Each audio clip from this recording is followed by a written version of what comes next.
It's just a ribbon of asphalt that runs diagonally across the United States of America.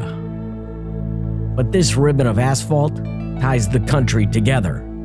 More than a road, Route 66 symbolizes the American spirit. It's freedom, it's the open road, and it's America personified. The siren song of manifest destiny amplified through a muffler, echoing through the open spaces of the former frontier.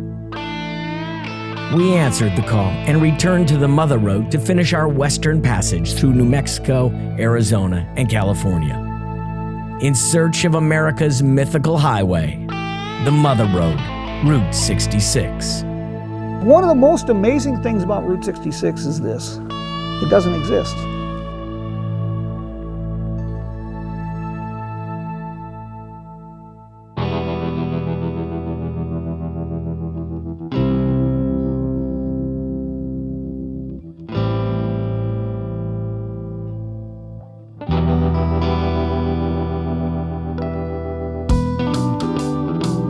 Both historic and decommissioned, Route 66 still connects more than points on a map.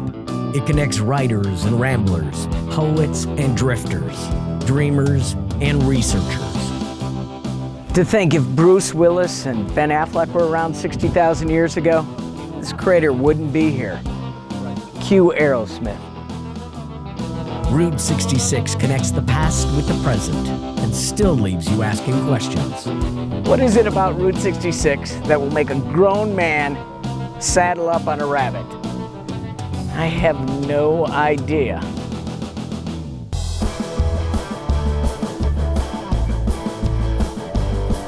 It's the quintessential American road trip.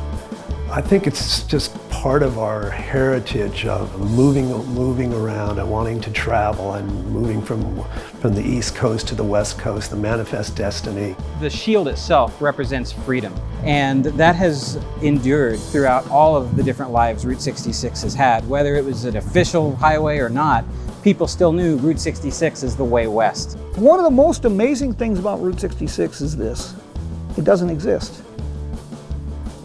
See, Route 66 has not been an official U.S. highway since 1985. So technically and officially, this road doesn't exist. It's still the most important of those old two-lane roads. And a lot of it has to do with the geography, anchored by two big, wonderful cities, and all that terrain it covers on its circuitous journey, winding through 3 time zones all the way out to the Pacific. This highway connects more than Chicago to the beaches of California. The whole highway is a bridge between the past, the present, and even the future, as we even have an electric vehicle museum now on Route 66. This road is a survivor, and it survived many incarnations along the way. The roaring 20s, the dirty 30s, the 1-2 punch of Depression and Dust Bowl. You had the Okies and the Arkies moving from Arkansas and Oklahoma during the Dust Bowl days across Route 66, that's just documented in Grapes of Wrath. Well, Route 66 isn't our most historic or most scenic highway, but from its inception, it's always had the best press and publicity. Movies, books, TV shows. Movies like Disney's Cars. Cars didn't drive on it to make great time. They drove on it to have a great time. That movie came out, and business on stretches of 66 went up 30%. Michael Wallace would know. He wrote the book that inspired Cars, and he's the voice of the sheriff. Our series of Cars movies went around the world, and it's turned on a whole new generation of kids and other people who come to the road. You've got these great stories all up and down the highway, and that's what the internationals, one of the things the internationals see, that the entire history of the United States is encapsulated in this highway. You have international visitors that will restore cars, ship them to Chicago, and drive all the way out to California because this is their #1 bucket list item because of what the road means to them and what it represents. I had a fellow from the Czech Republic sum it up really nice why the international interest. He said growing up behind the Iron Curtain, listening to Radio Free America and watching bootleg copies of Easy Rider, He said Route 66 came to symbolize for his generation the freedom that the Statue of Liberty had given to a previous generation. The most famous highway in the world.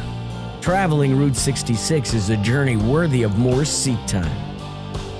It's not the destination, it's the journey. It's all about the journey. I think I found an easier way to get off. I'm not sure about this. Not sure at all. Okay, saddle up. We start from where we ended last year, the Texas-New Mexico state line and the ghost town of Glen Rio, westward to Tucumcari.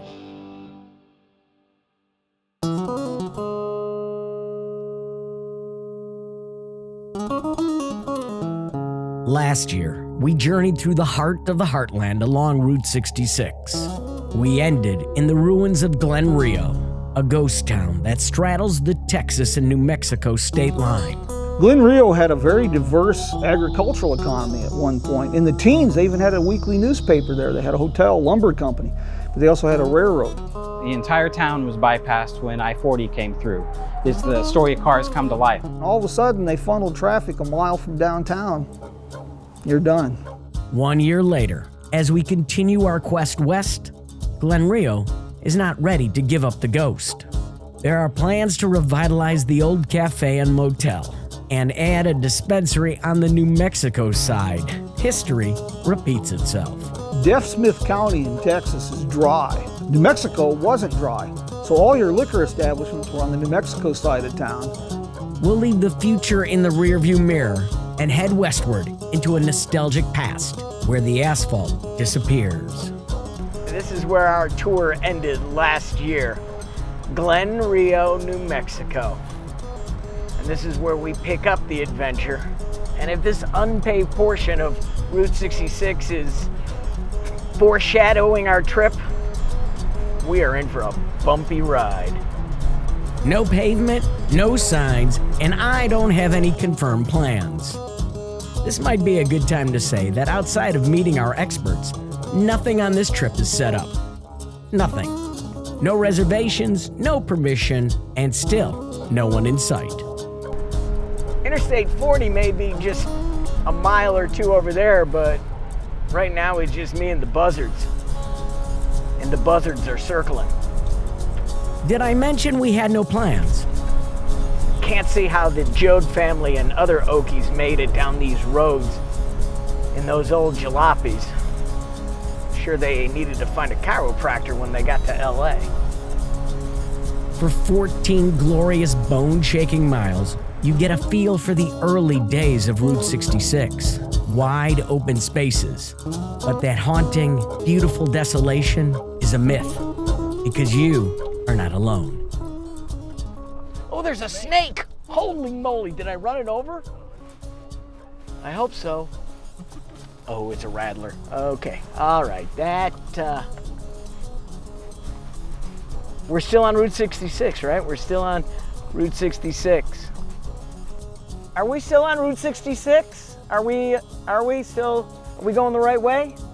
We're heading west. Hi. We'll say hi to your aunts and uncles up there. Bye, baby. Rattlers and cows. Welcome to New Mexico. It's beautiful, though. It's just beautiful. But there's something about crossing from Texas into New Mexico. It just always felt like the skies opened up, and always just thought that felt like freedom. It just feels open and inviting and possibility. The possibility that Larry Smith would be the owner-operator of the iconic Motel Safari didn't even exist when he first stopped in the land of enchantment.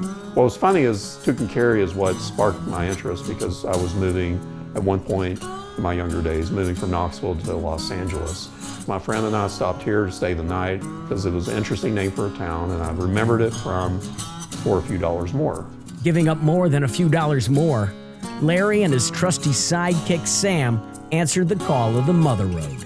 Decided it was time for a change, didn't want to do the corporate thing, decided want to do something with meaning and purpose, which brought me to Route 66. It's a hard thing to put into words, but there's something about that road from going Chicago to LA, changing landscape, the people, the culture, the food, the nostalgia, of course. All of it just kind of works together, and to me, it's a perfect slice through America. For a perfect slice of nostalgia with a side of modern comfort, there is the Rockabilly Suite. Oh, man.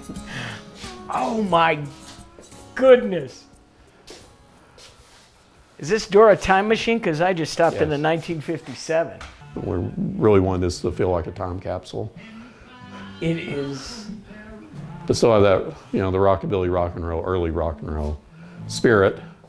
So Wanda Jackson, it's also known as the Wanda Jackson Suite. She headlined the first Rockabilly on the Route festival here in Tucumcari several years ago and stayed. So yeah, this is my favorite room, easily. True time capsule to Route 66. Yes. This is the stop where you can actually go back in time. But Route 66 can't go back in time. A few miles away from Larry's Hotel is the constant reminder of what the Super Slab has done to this town. But things are changing, and recent events call for some retro reservations. A lot of people are drawn to us because of the motor court. There's no hallways, no elevators, no common spaces, so during COVID, people kind of rediscovered, oh yeah, remember motor courts? Don't really remember motor courts. Well, it's where you could pull in and park at your door, and a lot of them, the Blue Swallow is a great example. It still has the original garages by the rooms, and that's very rare. Sleeping with your car by your side, parked on America's Main Street, you are writing your own novel, your own story. And Tucumcari is one heck of a chapter. Tucumcari, which was always that first real stop into that chapter of the trip, is really cool. And I just hope they get that same exhilarating feeling that I get. And I still get that when I'm crossing back over into New Mexico. It just feels like such freedom and openness. Our road story continues as we head west when Driven continues.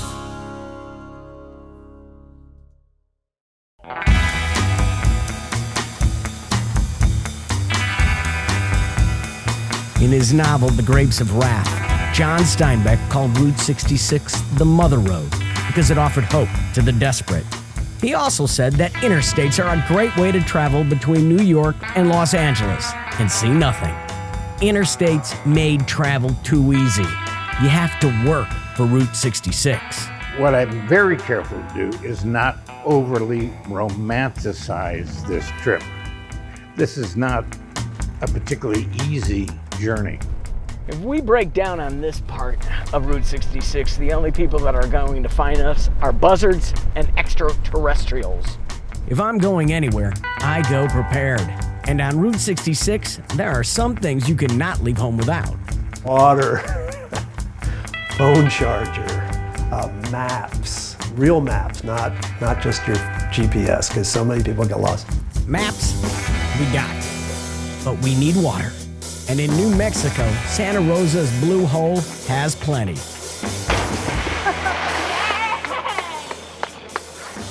Oh, that's cold!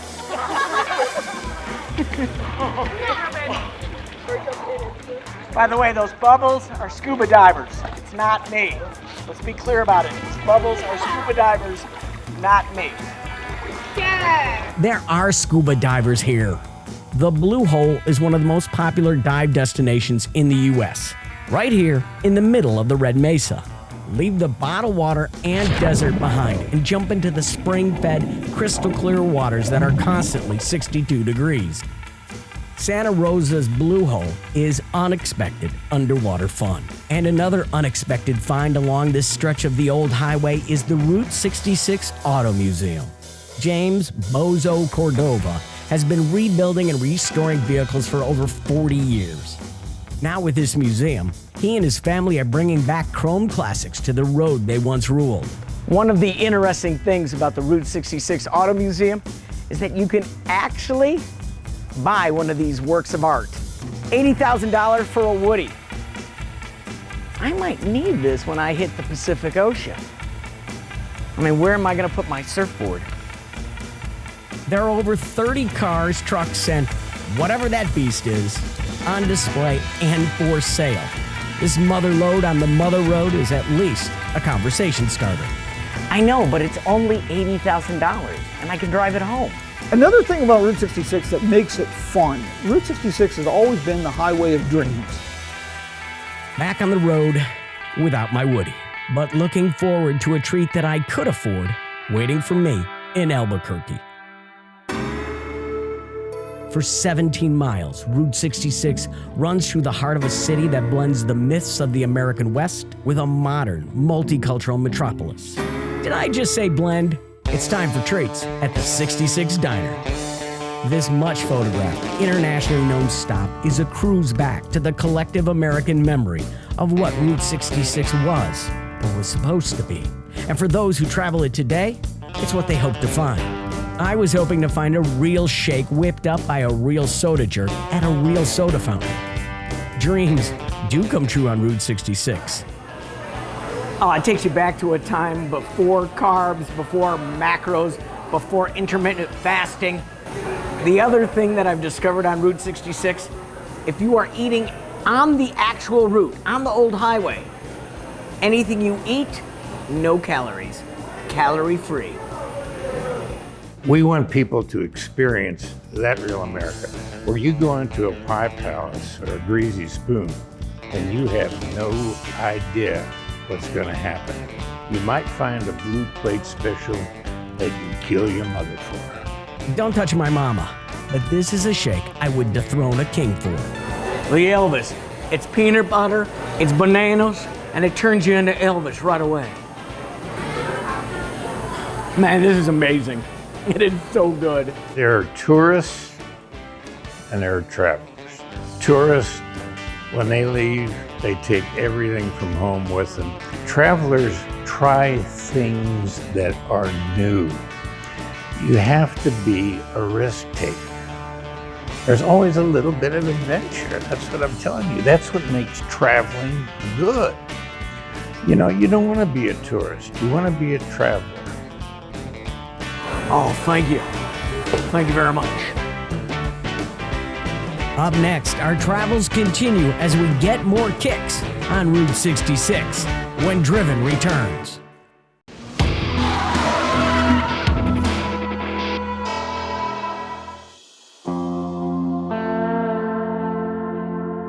In New Mexico, the Mother Road seems less like America's Main Street and more like a magical mystery tour.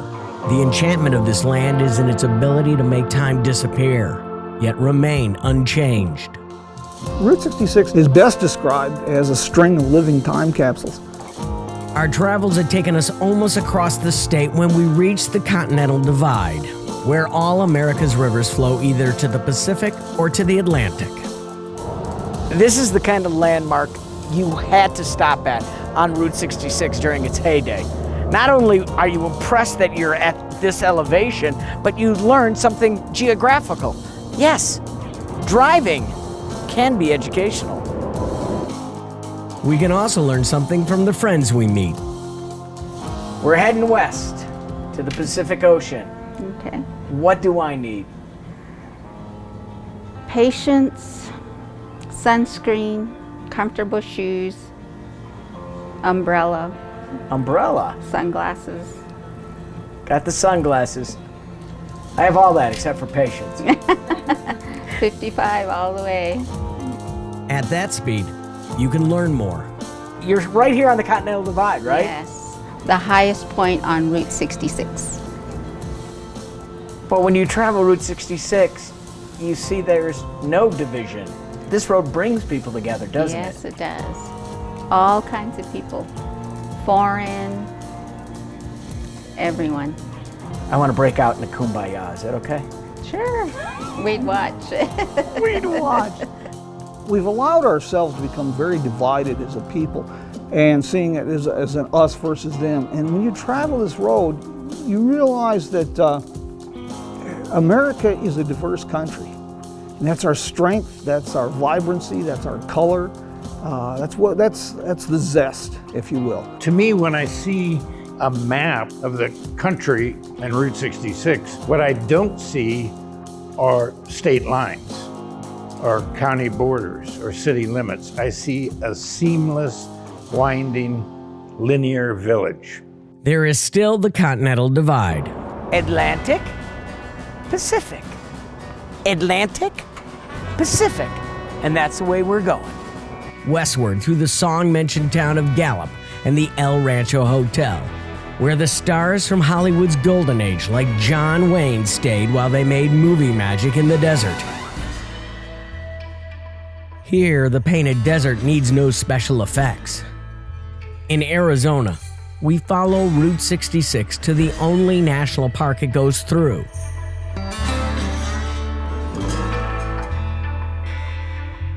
Ancient and astonishing, and otherworldly. A world made 225 million years ago. A 1932 Studebaker marks the old highway's path. It also marks a meeting point for a new friend. Why does a guy from the UK want to travel the entire length of Route 66? Well, one, because it's there, the history. When you compare America to England, we've got nothing like this in England whatsoever. It's the allure of limitless possibilities along the open American road. No, we've got picturesque stuff in the UK, but nothing like this, you know, a lot smaller. To do these miles we're taking 3 weeks to do it. We're going to end up doing 3,200 miles. You can't do that sort of miles in England. One of the things the international see, that the entire history of the United States is encapsulated in this highway. The painted desert reveals more. It reveals the planet's history before time and the connection we all have to each other. Our travels through Arizona continues on the next chapter of Driven's journey on Route 66.